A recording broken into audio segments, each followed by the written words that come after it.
importante para o bolsonarismo. Radicado nos Estados Unidos por quase 2 décadas, Olavo passou seus últimos dias em um hospital na região de Richmond, capital da Virgínia.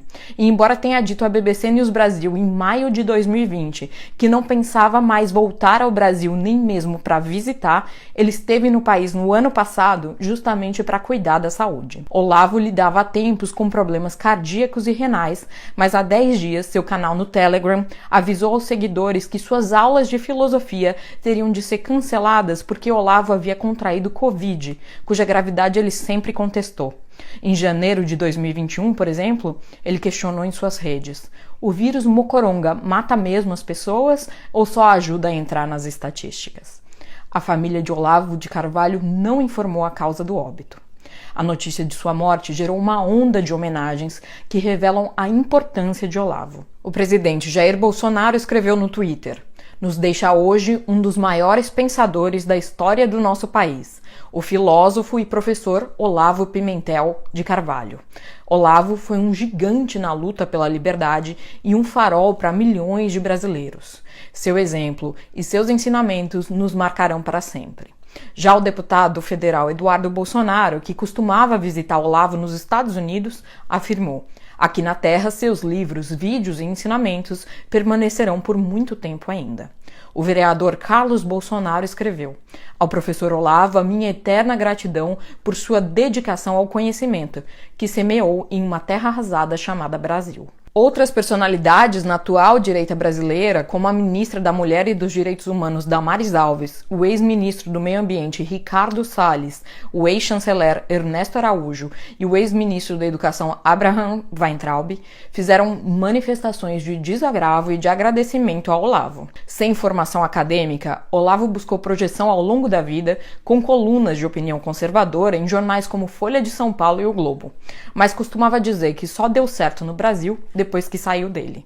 No fim dos anos 2000, já nos Estados Unidos, ele se dedicou ao canal no YouTube, que hoje já tem quase 70 milhões de visualizações.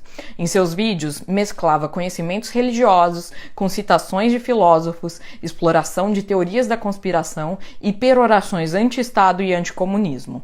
Junto às suas críticas ou interpretações políticas, incluía, por exemplo, questionamentos ao heliocentrismo ou ao movimento de translação e de rotação da Terra. Negava a existência do racismo nos Estados Unidos e dizia que o uso de máscara na pandemia era uma tentativa de controle dos governantes sobre os governados. A popularidade de Olavo coincide com o que a cientista política Camila Rocha, autora do livro Menos Marx, Mais Mises, O Liberalismo e a Nova Direita no Brasil, vê como uma consolidação paulatina de uma nova direita brasileira que encontrou suporte em redes de contatos e organizações nacionais e estrangeiras construídas décadas atrás por intelectuais e acadêmicos pró-mercado. Essa direita viu em Olavo um de seus principais guias e expoentes. Em dezembro de 2016, poucos meses após o impeachment de Dilma, momento em que movimentos de direita emergiram com força no país, ele disse o seguinte à BBC News Brasil: eu quis que uma direita existisse, o que não quer dizer que eu pertença a ela. Fui o parteiro dela, mas o parteiro não nasce com o bebê. Ele também falou o seguinte: estou contra o comunismo e quero que o Brasil tenha uma democracia representativa e efetiva. A eleição de Bolsonaro levou ao coração do governo muitos dos pensamentos de Olavo, como a defesa da família tradicional e do amplo direito ao uso de armas por civis. Ele chegou a ter discípulos seus no primeiro escalão do governo, caso dos ex-ministros Ernesto Araújo, das Relações Exteriores, e Abraham Weintraub, da Educação.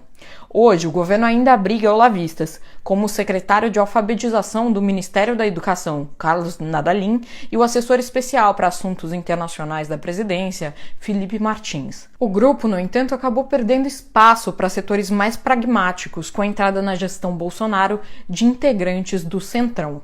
Ao longo da vida, Olavo acumulou desafetos com a mesma intensidade com que foi defendido por seus admiradores.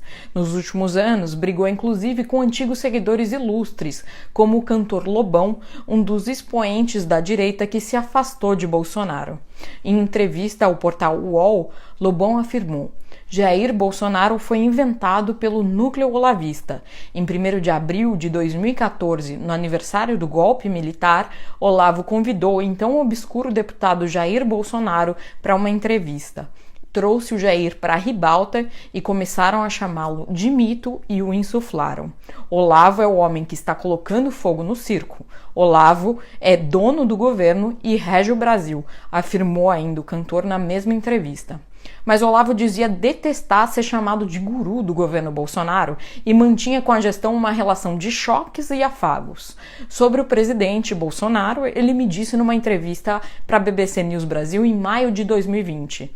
Você pode chamá-lo de burro, de mau administrador, mas de ladrão você não vai conseguir. Ao ser questionado sobre o suposto esquema de corrupção capitaneado por Fabrício Queiroz, ex-chefe de gabinete de Flávio Bolsonaro, ele minimizou o escândalo, dizendo que casos pequenininhos de corrupção podem acontecer em qualquer governo. Naquela entrevista, também mostrou total alinhamento com as posturas de Bolsonaro na pandemia de Covid-19, criticando medidas de isolamento social e uso de máscara, embora a importância dessas ações para conter o vírus sejam atestadas cientificamente.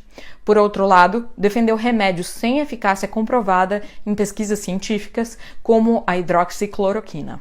O nível de cura é imenso. No Brasil, o sucesso da cloroquina está mais do que comprovado. Olavo, no entanto, era crítico contumaz dos militares no governo, a quem acusava de serem excessivamente vaidosos e terem se aliado com comunistas. E no ano passado reclamou publicamente do que viu como falta de apoio de Bolsonaro a seus aliados que sofriam retaliações.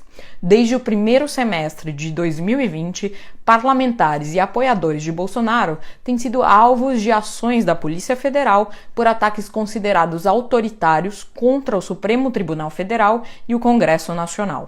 Em alguns casos, isso levou inclusive à suspensão de contas nas redes sociais e ao bloqueio de anunciantes nesses canais. O próprio Olavo teve perdas financeiras relevantes, não como alvo dessas ações policiais, mas por pressão da opinião pública. Segundo reportagem do jornal Estado de São Paulo de novembro de 2020, uma campanha contra o escritor promovida pelo Sleeping Giants, movimento que pressiona empresas a retirarem recursos de páginas com conteúdos que classifica como de ódio ou de desinformação, levou mais de 250 empresas a desvincularem suas marcas de conteúdos produzidos por Olavo. Via Twitter, Olavo mandou o recado: Bolsonaro, se você não é capaz nem de defender a liberdade dos seus mais fiéis amigos, renuncie e vá para casa antes de perder o prestígio que em outras épocas soube merecer.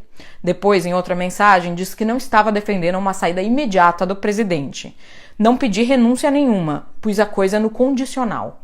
Há pouco mais de um mês, Olavo fez novas críticas a Bolsonaro, afirmando que o presidente o havia usado como garoto propaganda para se promover e se eleger, mas, nas palavras de Olavo, depois disso não só esqueceu tudo o que dizia, como até os meus amigos que estavam no governo, ele tirou.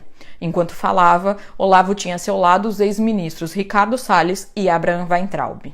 Na mesma ocasião, chegou a dizer que em relação à eleição de 2022, a briga já está perdida. Para o pesquisador alemão George Wink, brasilianista que dirige o Centro de Estudos Latino-Americanos da Universidade de Copenhague, a morte de Olavo pode enfraquecer a linha ideológica de teor cristão e reacionário que sempre dependeu de um porta-voz para se disseminar no Brasil.